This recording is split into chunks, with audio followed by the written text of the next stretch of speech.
अस्सलाम वालेकुम, नमस्कार, सत श्री अकाल एंड गुड इवनिंग। मैं हूँ आरज़ू काज़मी और आप हमेशा की तरह से देख रहे हैं पॉइंट ऑफ व्यू। हमारे साथ हैं जी आपकी जानी पहचानी मारवी सरमत जी। बहुत शुक्रिया कि आज आप आई हैं। Thank you so much. बहुत बहुत शुक्रिया आपने बुलाया। और आज मैं बड़ी खुश हो रही थी, मैंने कहा आपसे बात करेंगे कि देखें जी सीज़ फायर हो गया, ये हो गया, लेकिन अभी थोड़ी देर पहले ही वो दोनों एक दूसरे के ऊपर ब्लेम कर रहे हैं, इंडिया भी और पाकिस्तान भी। वो कह रहे हैं जी उन्होंने वायलेशन की है, ये कह रहे हैं इन्होंने की है। ये आपके ख्याल से ये क्या हो रहा है? क्यों ये 2 घंटे भी नहीं रह सके? क्योंकि वॉर हिस्टीरिया बहुत ज़्यादा है और मैं समझती हूँ इंडिया में बहुत ज़्यादा है। पाकिस्तानी जो हैं देखिए ये जो पिछले 4-5 दिन में जो कुछ हुआ है, मीडिया के ऊपर जो कुछ हुआ है या सब कुछ हुआ है, इसमें मैं समझती हूँ कि पाकिस्तान की साइड से चाहे वो जर्नलिस्ट हों, चाहे वो सिविल सोसाइटी हो, चाहे वो ऑफिशियल्स हों, दे हैव एस्टैब्लिश्ड कि एडल्ट इन द रूम कौन है। पाकिस्तानियों का बिहेवियर काफ़ी एडल्ट बिहेवियर रहा है इंडिया की तरफ से। मुझे इस कदर अफ़सोस हुआ और इतने पुराने हमारे कॉलीग्स इंडिया के, इतने पुराने कॉलीग्स जिनसे जर्नलिज़्म सीख के बड़े हुए हैं और वो भी जो ये पीछे आवाज़ आपकी शायद आ रही है कोई समथिंग। नहीं, मेरी तरफ तो नहीं है। ओके। सो इतने जो हमारे एक्सपीरियंस जर्नलिस्ट है वो भी ऐसे फेक न्यूज़ और पता नहीं क्या-क्या दावे कर रहे थे जो फौरन बस्ट हो गए और अब उनकी कोई क्रेडिबिलिटी उनकी मीडिया की क्या बाकी रही। सो मीडिया की क्रेडिबिलिटी तो अलग से कर ले। आज के दिन तक उनकी गवर्नमेंट जो है वो अभी तक मानने में परेशान हो रही है कि उनको कितने लॉसेस है। पूरी दुनिया कह रही है कि हेवी लॉसेस इंडिया को बर्दाश्त करने पड़े, मगर वो अभी तक मान के नहीं दे रहे हैं क्योंकि वो नहीं मान सकते। कि उनकी मजबूरी भी तो समझिए ना, सियासी तौर पर उनका मोदी साहब ने किस कदर हाइप दे दी है एक वॉर हिस्टीरिया को और अपने आप को एक ऐसा स्ट्रॉन्ग मैन के तौर पर उन्होंने फ्रेम किया है अपने लोगों के माइंड में कि और जस्ट बिफोर द इलेक्शंस अब बिहार के उससे पहले वो कैसे कर सकते हैं कि वो ये मान जाए। तो क्योंकि ये तो उन्होंने जो सोच के ये सारा कुछ किया था, शुरू किया था ये सारा पाकिस्तान की टेरिटोरियल इंटेग्रिटी को वायलेट किया, ये सब किया। उनका ख्याल था कि इससे बड़ा उनके कोई ब्राउनी पॉइंट्स मिलेंगे, बड़े वो एक कोई मस्कुलर स्ट्रॉन्ग मैन 56 इंच की छाती टाइप वो उभरेंगे अपने लोगों के माइंड में, लेकिन वो उल्टा हो गया क्योंकि इतने लॉस अब उसका एक मैकेनिज्म डिफेंस मैकेनिज्म ये है कि एक तो मीडिया क्योंकि टोटली कैप्चर्ड है, पाकिस्तानी मीडिया भी कैप्चर्ड है उस लिहाज से, मगर फिर भी पाकिस्तान में डिसेंट की आवाजें बहुत ज्यादा हैं। और आप जैसे लोग तो पाकिस्तान के अंदर बैठ के वहां से डिसेंट करते हैं। आप मुझे बता दें कि इंडिया में जैसी आपकी आवाज है, आरजू मैं और किसी की बात नहीं करती, जैसी आपकी आवाज है, जितनी स्ट्रांगली आप तनकीद करती है, उस तरह से इंडिया की पॉलिसीज के ऊपर, इंडियन एग्रेशन के ऊपर तनकीद करने वाला उस तरह से छोड़ दें, आपकी तरह छोड़ दें। मैं कहती हूँ आपका 1% भी 1% कोई तनकीद करने वाला मुझे बताइए, कोई एक नाम लीजिए, आप नहीं ले पाएंगी। तो ये है कि उनका मीडिया जिस तरीके से कैप्चर्ड है, उसकी तो मिसाल दुनिया में कहीं मैं समझती हूँ नहीं मिलती। शायद बांग्लादेश की एक मिसाल हो हसीना वाजिद के ज़माने में। मगर ये तो it's totally astonishing for me कि जो आवाज़ें हैं, अच्छा ऐसा नहीं है कि वहाँ पर जो है वो आवाज़ें नहीं हैं जो पीस के लिए उठती हैं, ऐसा नहीं है कि वहाँ पे आवाज़ें नहीं हैं जो कम्युनलिज़्म के लिए के खिलाफ उठ रही हैं, ऐसा नहीं है कि वहाँ पे आवाज़ें नहीं हैं जो कि मोदी साहब की ये जो ट्रिगर हैप्पीनेस है, इसके खिलाफ उठ रही है, ऐसा नहीं है। मगर वो आवाज़ें कितनी कामयाबी से दबाई जा चुकी हैं, ये भी तो आप देखिए। उनका मीडिया, उनका जिंगोइस्ट मीडिया इस कदर लाउड है कि उन्होंने इतनी कामयाबी से उन आवाज़ों को बिल्कुल पुश्त दो पिछले 1 हफ्ते में मुझे अंदाज़ा हुआ कि विद इन इंडिया इस कदर डिसेंट है, मगर वो बेचारे बिल्कुल हमें मालूम नहीं उनके बारे में। हमें मेरा मतलब दुनिया को मालूम ही नहीं होता कि कितने वहाँ पर अभी भी लोग और हिंदू कम्युनिटी के अंदर से ऐसा नहीं है कि मुसलमान या सिख या ईसाई या दलित ही सिर्फ बात कर रहे हैं। वो तो शायद इतनी बात नहीं कर रहे। हिंदू कम्युनिटी के अंदर से जितनी एक पीस के लिए आवाजें हैं, आई वाज सो इम्प्रेस्ड, लेकिन वो मेन स्ट्रीम में आने नहीं देते उनको। देखिए, एक दो लोगों को मैंने देखा है, जैसे आरफा खानम और दो चार नाम है जो जो अक्सर सोशल मीडिया पर ही मैंने देखा है कि वो तनकीद मगर वगैरह वो करती रहती है। आरफा खानम जो है वो कम्युनलिज्म के खिलाफ बहुत बात करती हैं और बहुत ही, मैं समझती हूँ, बहादुरी के साथ बात करती है, but then she is a weak voice in the sense that she is a Muslim, और उनको बहुत आराम से आतंकवादी करार दे दिया जाता है ट्विटर के ऊपर। आप देखिए ट्विटर के ऊपर उनको क्या क्या कहा जाता है, उनको हर वक्त मशवरे दिए जाते हैं कि पाकिस्तान चली जाओ। तो ये है कि वो और उनकी उनकी वॉइस है, चले एक दीवार में वो काम करती हैं और उन्होंने हिंदी को अपना जरिया बनाया है और बड़ी अच्छी शुद्ध हिंदी बोलती है। तो वो एक वॉइस है, मगर आप देखिए ना मेन स्ट्रीम से इन लोगों को कैसे पेरिफेरी पे डाल दिया गया है। अभी न्यूज लॉन्ड्री के हमारे बहुत सारे कॉलीग्स हैं न्यूज लॉन्ड्री के, वो they are the voice of sense, but इस मामले में जिंगुइज्म सबके ऊपर तारी हो गया था। आप ये देखिए ना, ये जो पिछला एक हफ्ता था, इसमें कितने कितने बड़े बुत गिरे हैं। मैं तो पर्सनली बहुत ज्यादा सेटबैक मुझे हुआ कि मैं इन लोगों को देख के, हम कहते थे यार, और इन्होंने किताबें लिखी हुई है, राजदीप ने किताबें लिखी हुई है यार। अभी रिसेंटली उनकी जो किताब आई उसमें एक पूरा चैप्टर था गोदी मीडिया पे, और मैं उसको कोट करती रहती हूँ अपनी गुफ्तगू में कि देखिए कितनी हिम्मत की बात है और कितनी, लेकिन इस मामले में वो भी बह गए, उसी एक सेंटिमेंट में बह गए।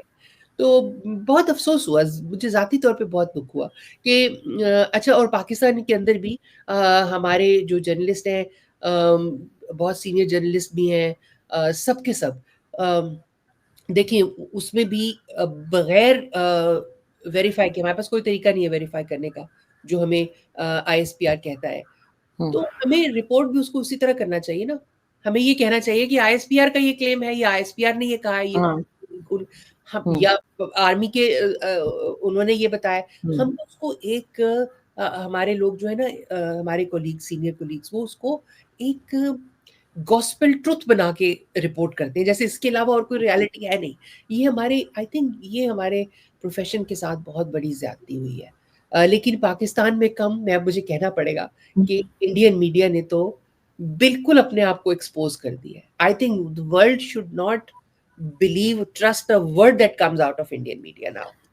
अभी तो मैंने सुना है कि उनकी गवर्नमेंट ने कहा है कि वो अपने जो कॉरेस्पॉन्डेंट होते हैं उनकी बात सुनकर कोई खबर ना दें, और उनकी थोड़ा थोड़ा उनको मतलब टाइट किया गया, इसलिए कि बहुत अजीब था। कोई कह रहा था कराची कैप्चर कर लिया है, कोई कह रहा था पता नहीं लाहौर को कुछ हो गया है।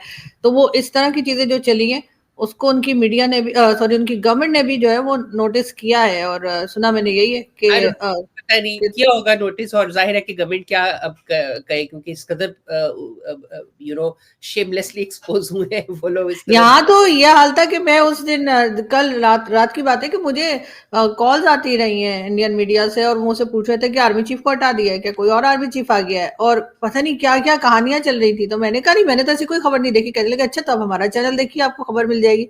मैंने कहा मुझे तो माफी रखे। जूनियर लड़के लड़कियां हैं ना जो अभी कोशिश कर रहे हैं, स्ट्रगल कर रहे हैं आगे आने की, उनका मैं समझ सकती हूँ कि फील्ड का प्रेशर बहुत ज्यादा होता है, और फिर एज भी ऐसी होती है कि आप समझते हैं आप ही जंग लड़ रहे हैं, तो उनकी मुझे समझ आती है।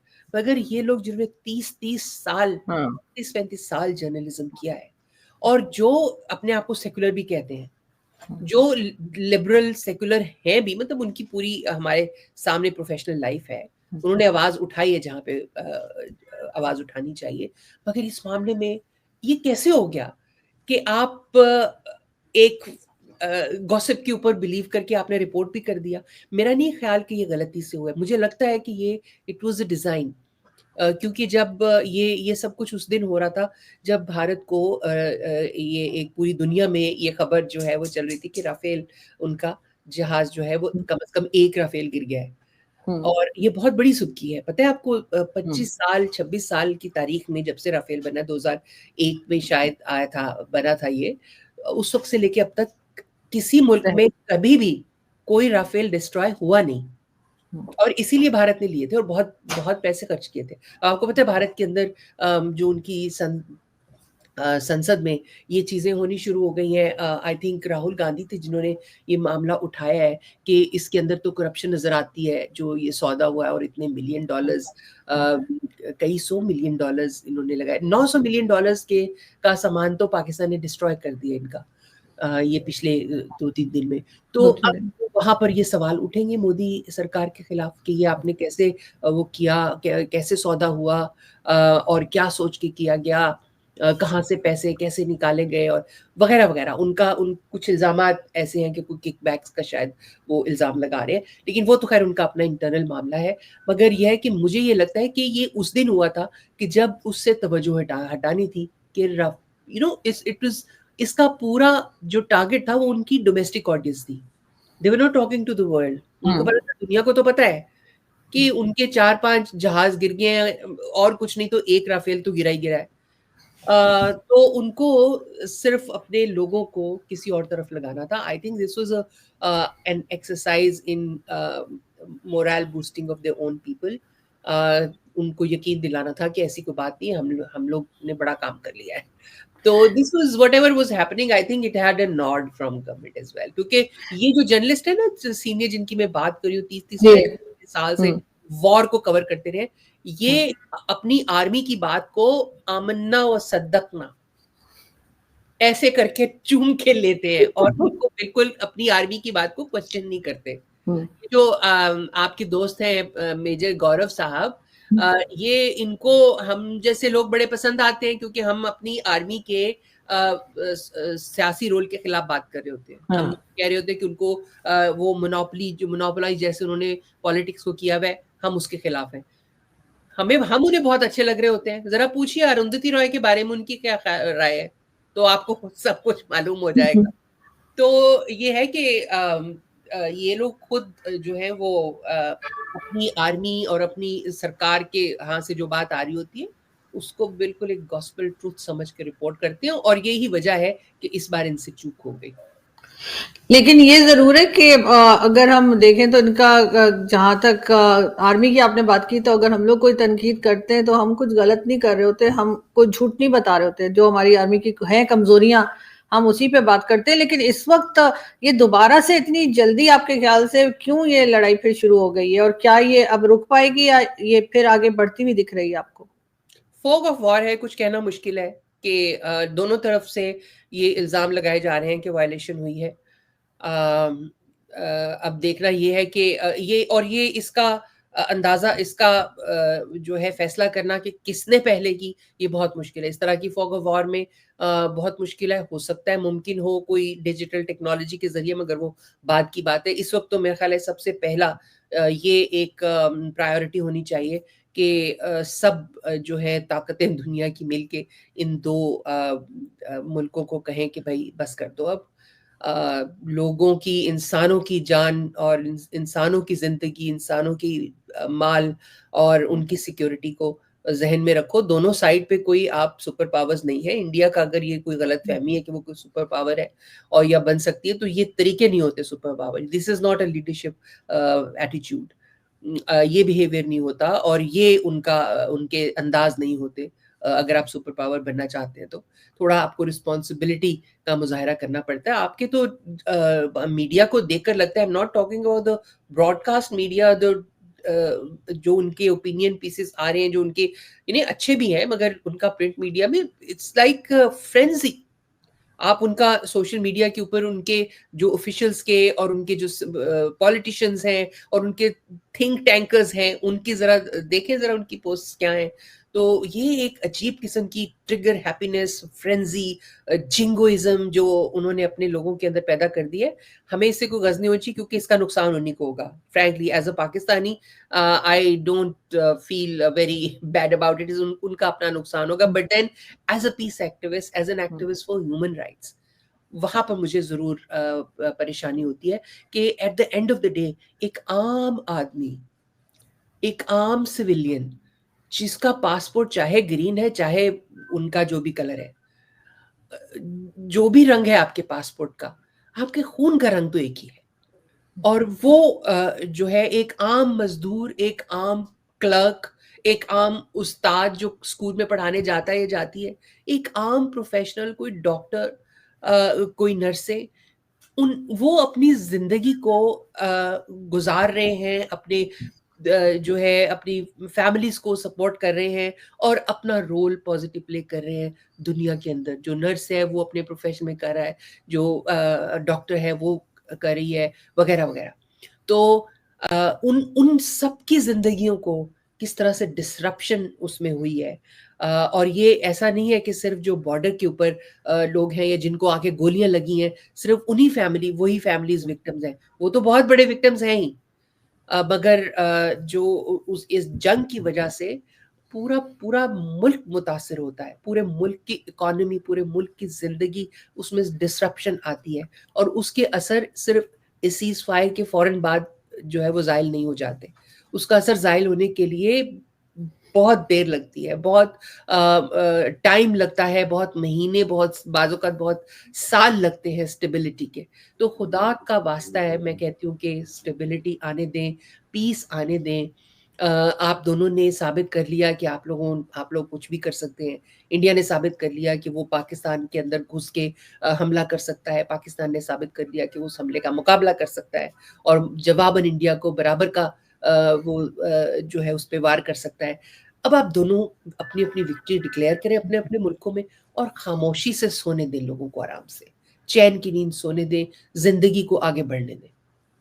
लेकिन कहा ये जा रहा है कि भारत ये कोशिश कर रहा है कि पाकिस्तान को दोबारा एफएटीएफ की ग्रे लिस्ट में कम से कम जो है वो जाने पे मजबूर कर दे और उसके लिए जाहिर है कि यहाँ पे जो हमने रखे हुए हैं, हाफिज सईद हो गया, मसूद अजहर हो गया, इस तरह के लोग हैं जिन्हें हम सपोर्ट कर रहे हैं भारत, तो क्योंकि जाहिर है उनको तो यूएन ने भी डेजिग्नेटेड टेररिस्ट कहा हुआ है, तो फिर क्यों हम उसके ऊपर काम नहीं करते कि वो एक बार में जो है वो सारे प्रॉब्लम सॉल्व हो जाएंगे अगर इन लोगों को सजा वगैरह दे देंगे या कुछ इनके ऊपर एक्शन होगा तो। देखिए, ये जो है ना टेररिज्म का ये वाला मसला, इसमें तो हम आवाज उठाते रहे, लेकिन बात ये है कि इसको जंग का जवाब बनाना, ये तो बिल्कुल इसकी सपोर्ट नहीं की जा सकती।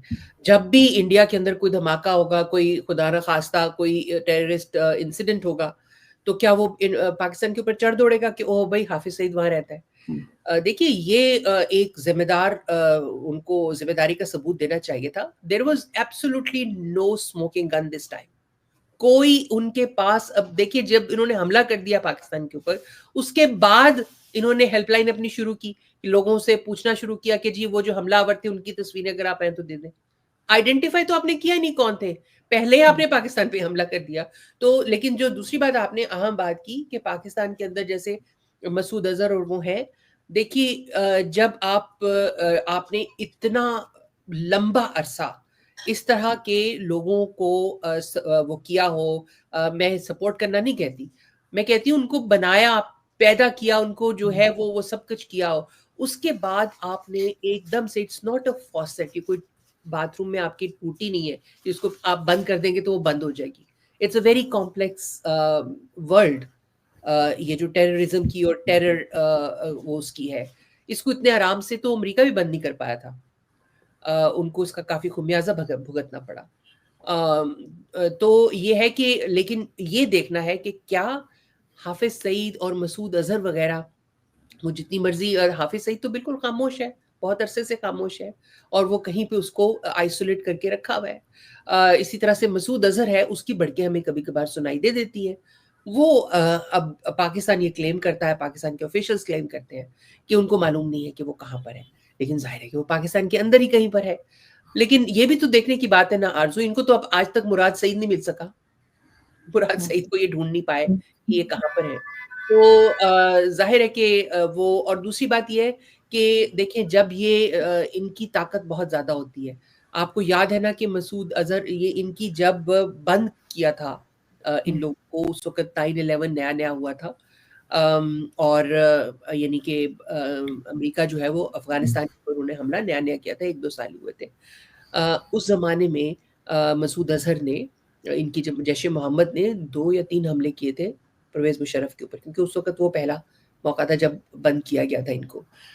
उसके बाद फिर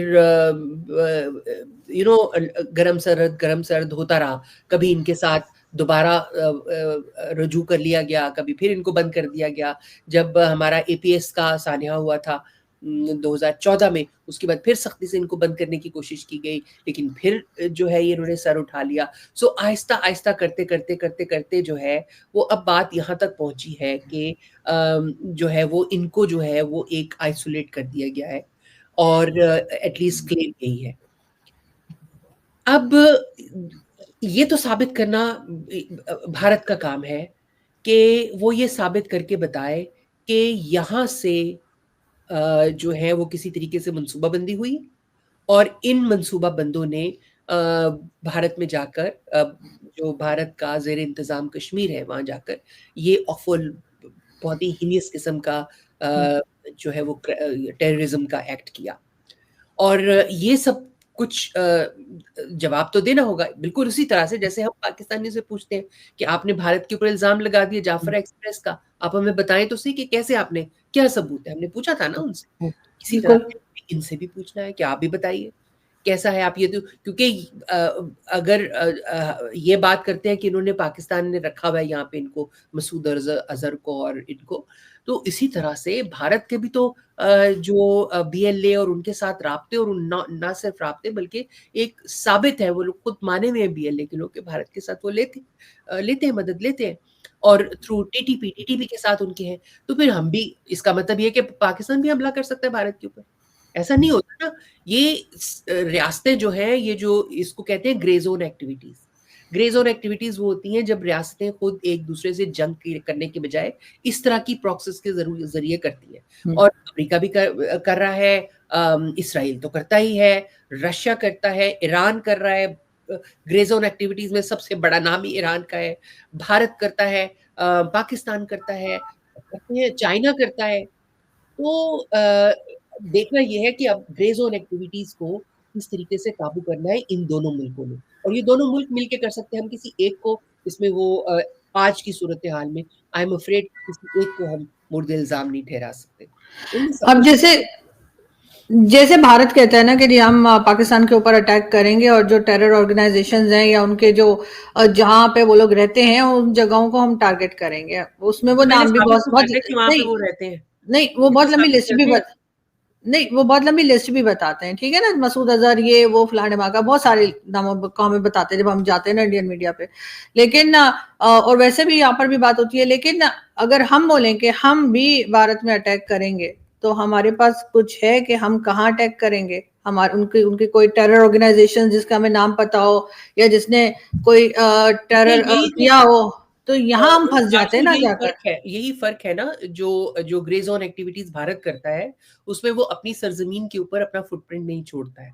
अगर उसने बलूचिस्तान बीएलए को सपोर्ट किया है तो उसने बीएलए को शायद अपने मुल्क में उस तरह से ठिकाने नहीं दिए हैं, ठीक है। पाकिस्तान का मामला मुख्तलिफ है, क्योंकि कश्मीर का ये आप देखें ना कि ये जो टेररिज्म जिसकी बात कर रहे हैं, दिस इज कश्मीर सेंट्रिक, और उसकी वजह से जो पाकिस्तान का ज़ेर इंतज़ाम कश्मीर है उसमें, और उसमें हमने एक बहुत लंबा अरसा जब अफ़गान जिहाद था तो उसी जिहाद के साथ साथ हमने कश्मीर जिहाद को भी वो किया था। तो तब ये लोग पैदा हुए थे, और यानी ये तंजीमें जो हैं वो बनी थी, और उसके बाद इनको बहुत मौका मिला कि ये अब इनकी ग्रोथ हो, तो वो कहाँ पे होती? या तो पाकिस्तान ज़ेर इंतज़ाम कश्मीर में होनी थी, या फिर पाकिस्तान की सरजमीन के किसी हिस्से में होनी थी। बलूचिस्तान का तो भारत के साथ तो उस तरह कोई ताल्लुक है नहीं ना। तो इसी तरह से टीटीपी जो है, भारत का तो कोई ताल्लुक बनता नहीं कि वो किसी के, अगर टीटीपी वहां पर अपने अड्डे बना भी लेती है तो उसका फायदा टीटीपी को नहीं होगा, स्ट्रेटेजिक फायदा तो नहीं होगा, क्योंकि it's completely out of the way. वो या अफगानिस्तान में बना सकती है, तो भारत जो है उसने अपने इस तरह से चूज इस तरह से किया, या उसकी स्ट्रेटेजिकली उसकी पोजीशन ऐसी हो गई है कि वो जितना मर्जी सपोर्ट भी करे, उनको जरूरत नहीं है कि वो अपनी सरजमीन के ऊपर इन लोगों को लाके बसाए और अड्डे बनाए। उनकी ट्रेनिंग वो करते हैं, वो जहाँ पे ट्रेनिंग करनी है उसमें उनको सपोर्ट कर देते हैं। तो ये जो टीटीपी के जितने पाकिस्तान के अंदर हुए हैं, हाईली ट्रेंड लोग हैं ना, तो किसने की ट्रेनिंग इनकी? इसी तरह से जो इनका असलहा, और जिस तरह से, तब ये पाकिस्तान को सोचने की बात है कि आपने इतना अरसा अफगान तालिबान को सपोर्ट किया और इस उम्मीद पे किया कि वो आपकी जो अपनी सरजमीन है वो भारत को नहीं देंगे आपके खिलाफ जब भी जंग होगी। अब हमें ये सोचना पड़ेगा कि हमने पूरी दुनिया की मुखालफत लेके उनको सपोर्ट किया 20-25 साल, तो उससे तो एटलीस्ट किया जब से 9/11 हुआ।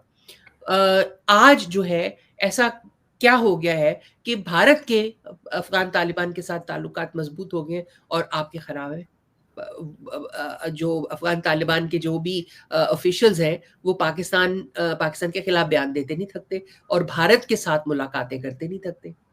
और इसमें ये भी देखना होगा कि भारत जो अपने आप को एंटी टेरर और पता नहीं क्या-क्या कहता रहा है, अब वो कैसे उसके ईरान के साथ भी ठीक ताल्लुकात है, उसके जो है वो अफ़गान तालिबान के साथ भी वो आगे बढ़-बढ़ के कर रहा है, टीटीपी के साथ भी है, बीएलए के साथ भी है, हुसैन से भी मोहब्बत और यज़ीद को भी सलाम, वो जो शेर है। तो ये है कि किसी एक साइड पर मैं समझती हूँ कि हम सिंगल ट्रैक माइंड नहीं हमारा होना चाहिए, हमारे उसूल जो है वो सबके लिए बराबर होने चाहिए। ये ज़रूर फ़र्क है जो ग्रीन ज़ोन एक्टिविटीज़ के जो स्ट्रैटेजीज़ हैं उनमें ज़रूर फ़र्क है, लेकिन मेरा नहीं ख्याल कि भारत अपना पीछा छुड़ा सकता है इस इल्ज़ाम से। क्योंकि उन्होंने पाकिस्तान में तो हर एक ने मज़म्मत की इसकी, we all condemn, not just us, हमारे ऑफिशियल्स ने मज़म्मत की, हमारे जो मिनिस्टर्स हैं उन्होंने मज़म्मत की ये जो पहलगाम में हुआ। लेकिन भारत ने तो जाफर एक्सप्रेस की मज़म्मत नहीं की। क्या वो वायलेंस नहीं थी? Wasn't that violence? लोग बिल्कुल। नहीं उसमें, चाहे वो बीएलए के हों या सिविलियंस हों या आर्मी की फैमिलीज हों, जो भी थे यार, आम लोग थे ना, इंसान थे, मरे थे ना। तो आपने उसको तो आपने कंडेम किया ही नहीं, आपने उसको लेकिन उसका इजहार किया नहीं, तो फिर लेकिन एक चीज यहाँ पर देखें, बलूचिस्तान की जैसे हम बात करते हैं तो बलूचिस्तान के साथ तो पहले तो भारत का बॉर्डर लगता नहीं, ठीक है, जैसे कश्मीर और उन पे हमारा है, वो तो है नहीं, तो वो इतने आराम से कैसे उन्हें फंड कर देते हैं बीएलए को। दूसरा ये कि अगर वहां पे मिसिंग पर्संस का इशू है बलूचिस्तान में, मिनरल्स का इशू है, जिसको वो लोग कहते हैं कि जी आप सारा पंजाब ले जाते हैं या और जगह ले जाते हैं, हमें नहीं मिलता, वहां गुर्बत है, वहां पे आपने सी पैक बनाना शुरू कर दिया है, उसमें भी बलूचिस्तान के जो जमीन है जिनकी, वो लोग नाराज हैं। ये सारे काम भारत तो नहीं कर रहा, ये तो सब हम कर रहे हैं। वो और तो हम कर रहे हैं, वो हमारा ही तो वो काम तो कश्मीर में भारत भी कर रहा है। तो नहीं क्या फिर वो कश्मीरियों को भी हक मिल जाए कि वो भी उसी तरह से टेररिज्म करें?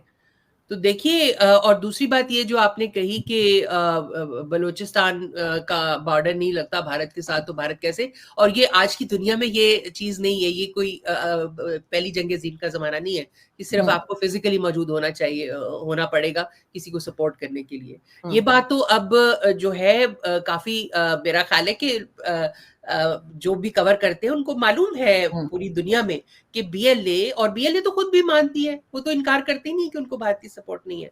और ये कुलभूषण जाधव तो पाकिस्तानियों ने पकड़ा हुआ है, ईरानियों ने उनके बेसिकली ईरानियों ने हवाले किया था पाकिस्तान के। मेरी तला तो ये कि ईरान से पकड़ा गया था।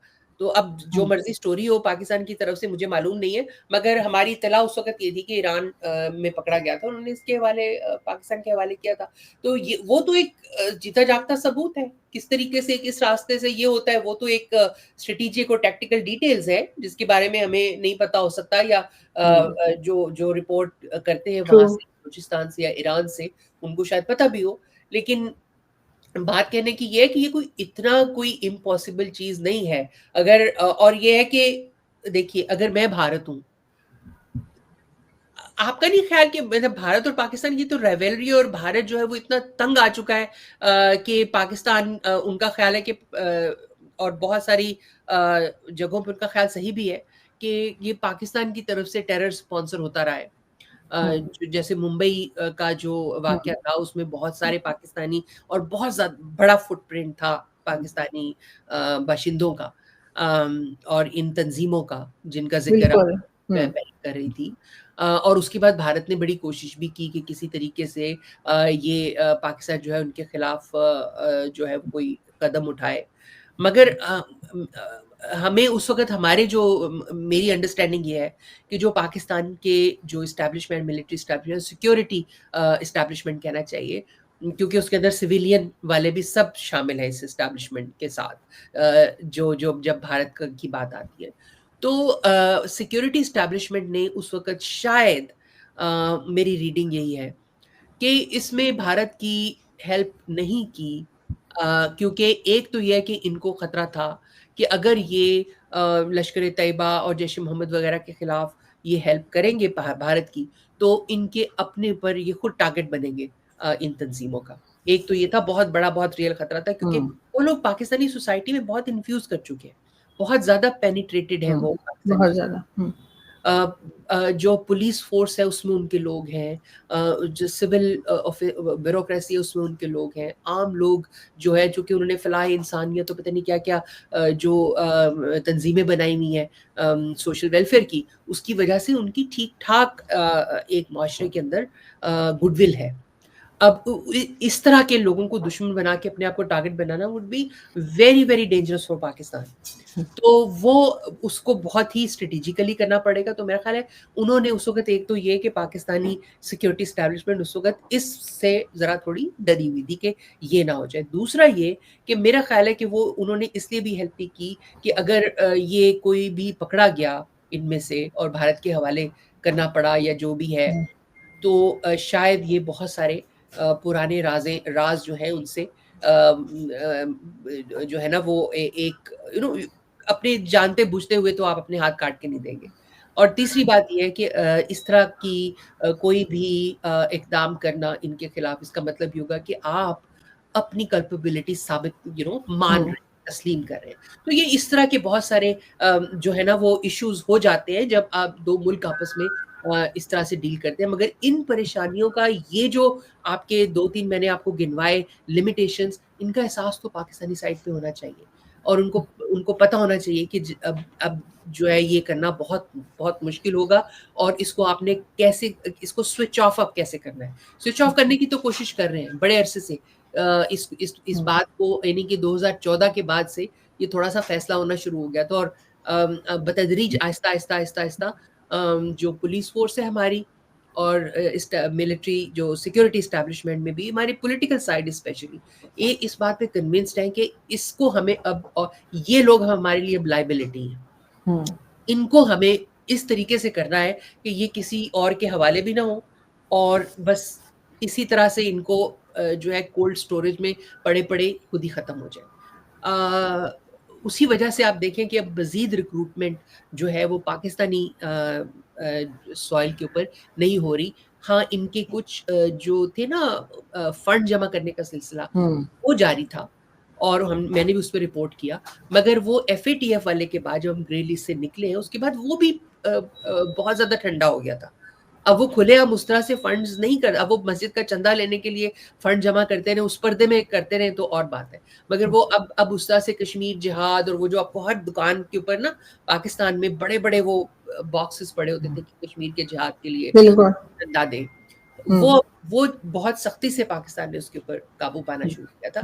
तो एक बहुत सारे इक़दाम किए भी हैं और मगर जितना बड़ी रिच हिस्ट्री है हमारी इन ग्रुप को सपोर्ट करने की और इनको पैदा करने की और इनको ट्रेन करने की, उसके बाद उसको बंद करने के भी बहुत बड़े जो है वो कॉन्सिक्वेंसेज़ हैं और उसका भी वो देखना होगा।